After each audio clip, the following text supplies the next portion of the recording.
this episode of On the Set, we're continuing with more James Bond. This time, Sean Connery is back for his final installment, Diamonds Are Forever. The film starts off with Bond pursuing Ernst Blofeld to a facility where Blofeld's creating clones of himself. Well, not really clones, just people who are surgically altered to look like him.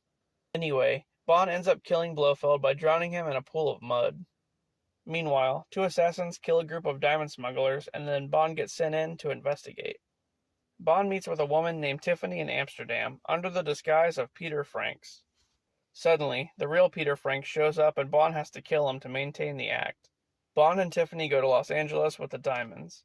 Bond smuggles them inside the body of Franks. Wow, so they just hid diamonds inside of a dead body? That's wild. The body then gets cremated and the diamonds are passed along to another smuggler named Shady Tree. Damn, that's a wacky name. Then, things get a bit crazy. So the two assassins show up and nearly kill Bond by incinerating him.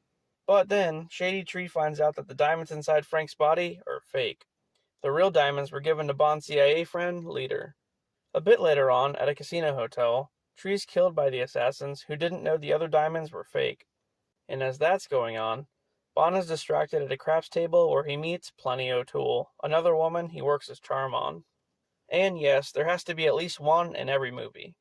So the guy who cremated Frank's body shows up with some henchmen, and they throw Plenty out of a window. Oh, well that didn't last very long. But Bond moves on quickly and spends the rest of the night with Tiffany. He asks her to retrieve the diamonds from a casino, but she passes on the deal. Then she finds out that Plenty was killed because the henchmen thought she was Tiffany, and so she changes her mind.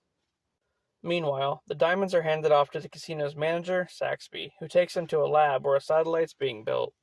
Bond goes to confront a guy named White who owns a casino, but finds two Blofeld clones instead.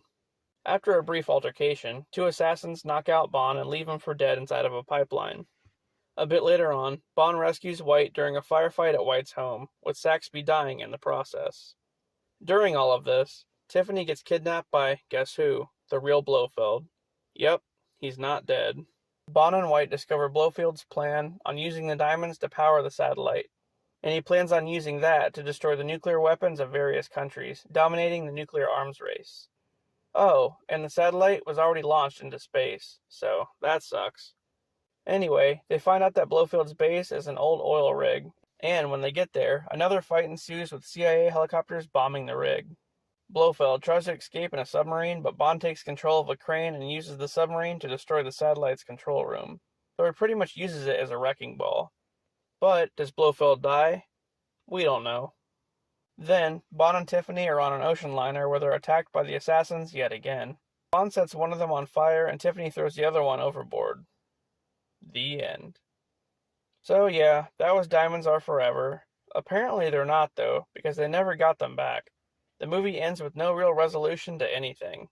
And we never really know if Bond got the girl, even though it's kind of assumed, I guess. Anyway, now we move on to a different Bond movie. I'll see you then.